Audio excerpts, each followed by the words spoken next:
بالله من الشيطان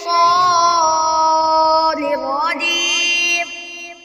بسم الله الرحمن الرحيم. الرحمن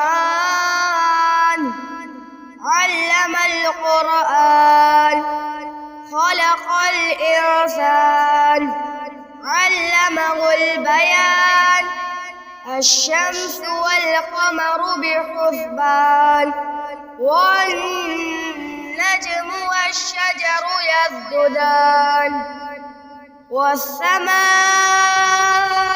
رفعها ووضع الميزان ألا تطغوا في الميزان وأقيموا الوزن بالقسط ولا تخسروا الميزان.